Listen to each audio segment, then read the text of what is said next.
নমস্কার বন্ধুরা, চলে এলাম আর একটা নতুন ভিডিও নিয়ে তোমাদের সামনে। নন্দী ব্লগ অ্যান্ড কিচেন আমার ইউটিউব চ্যানেল আর আমার প্রোফাইলে তোমাদের সবাইকে স্বাগত। তা আমি আজকে কিন্তু বানিয়ে নিয়েছি খাসির মাংসের ঝোল।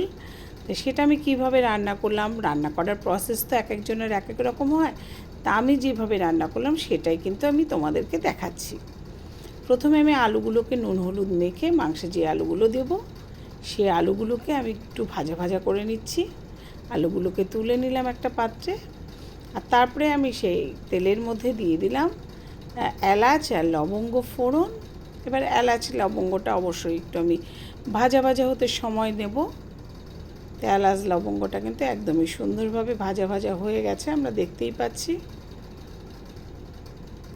তো এখন এর মধ্যে আমি কেটে রেখেছিলাম পেঁয়াজ আগে থেকেই, সেই পেঁয়াজগুলোকে দিয়ে দিলাম।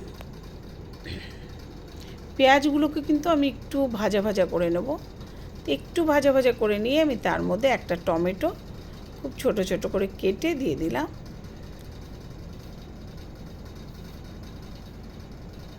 আর দিয়ে দিলাম সামান্য একটু লবণ, যাতে টমেটোটা পেঁয়াজের সঙ্গে বেশ সুন্দর নরম হয়ে যায় আর সুন্দর ভাজা ভাজা হয়ে যায়। এতে করে কী হবে, টমেটোর যে কাঁচা গন্ধটা সেটা কিন্তু একদমই থাকে না। আর টমেটোর কাঁচা গন্ধটা তরকারিতে হলে কিন্তু খেতে একদমই ভালো লাগে না। আর এখানে এখন আমি দিয়ে দিলাম একটা মশলা, সে তার মধ্যে ছিল আদা, রসুন, লঙ্কা। আর পেঁয়াজটা যেহেতু আমি কুচিয়ে দিয়েছি, তাই পেঁয়াজটাকে আমি কিন্তু আর বেটে দিলাম না। আর এখানে মাংসটাকে আমি পরিষ্কার করে আগে থেকেই ধুয়ে রেখেছিলাম, সেই মাংসটা দিয়ে দিলাম। আর এখানে আমি দিয়ে দিলাম স্বাদ মতো লবণ, আর দিয়ে দিলাম পরিমাণ মতো হলুদ। হলুদ তো অবশ্যই দিতে হবে পরিমাণ মতো কালারের জন্য, আর লবণটা অবশ্যই টেস্টের জন্য। আর এদিকে আরেকটা জিনিস দেবো, সেটা হচ্ছে আর কিছুটা পরিমাণে সর্ষের তেল দেবো। আমি যখন ফোড়নটা দিলাম তখন কিন্তু সর্ষের তেলটা অল্প দিয়েছিলাম, তাই এই সময়টা আবার একটু সর্ষের তেল দিয়ে দিলাম। আর আমার মনে হয় সবটা তেল সর্ষের তেল ফোড়নে না দিয়ে এই সময়টা দিলে মাংসটা রান্নাটা ভালো হয়, টেস্টি হয় বেশি। আর দিয়ে দিলাম একটু কাশ্মীরি লঙ্কার গুঁড়ো, যাতে কালারটা খুব সুন্দর হয়। আর দিয়ে দিলাম একটা তেজপাতা। মানে মোটামুটি যা যা দেবার আমি কিন্তু সব দিয়ে দিয়েছি। এবার একটু সুন্দর করে নেড়ে নিলাম, নেড়ে এবার মাংসটাকে আমি ঢেকে দিলাম। তো মাংসটা কিন্তু এইভাবে আমি ঢেকে ঢেকে সুন্দর করে গ্যাসটা কমিয়ে বাড়িয়ে সুন্দর করে মাংসটাকে কষিয়ে নেব। আর মাংস থেকে কিন্তু একটু জল বেরিয়ে এসছে, এটা তো বেরোবেই, খাসির মাংস থেকে হোক মুরগির মাংস থেকে হোক একটু জল বেরিয়ে আসে। তা আবারও আমি ঢেকে দেবো, এইভাবেই কিন্তু আমি বারবার করে ঢেকে দেবো। আর ঢাকনাটা খুলে খুলে দেখে নেব মাংসের অবস্থা কী। তো এবারে কিন্তু অনেকটা বেশ অন্যরকম হয়ে গেছে, দেখাই যাচ্ছে।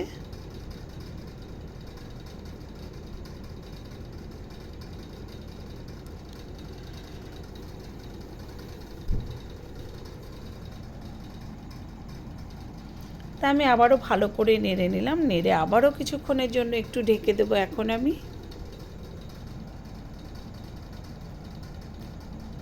তো এই যে এবারে কিন্তু অনেকটাই হয়ে এসছে কষা। মাংস কষানোটা যতটা সুন্দর হবে মাংসের টেস্টটা কিন্তু ততটাই বেশি বাড়বে। কষানোর মধ্যে মাংসের টেস্ট, এই যে কষানোটা যদি পেঁয়াজগুলো গোটা গোটা থাকে সেক্ষেত্রে কিন্তু ঝোলটাও বেশ ছাবড়া ছাবড়া একটা ঝোল হবে। আর এখানে কষাতেই যদি পেঁয়াজগুলো একদম গলে যায়, গ্রেভিটা খুব সুন্দর কাদা কাদা হয়, সেক্ষেত্রে কিন্তু ঝোলটা বেশি টেস্ট হবে। তো এই যে এখন কিন্তু একদম রেডি হয়ে গেছে কষানো, পুরো তেল ছেড়ে এসছে আর কোনো গোটা পেঁয়াজ নেই, সব গলে একদম সুন্দর গ্রেভি হয়ে গেছে। এখন আমি ভালো করে একটু নেড়ে নিচ্ছি যাতে নিচে পোড়া লেগে না যায়। তারপর আমি প্রেশার কুকারে সিটি দিয়ে দিলাম, সিটি দিয়ে আমি নামিয়ে নিলাম।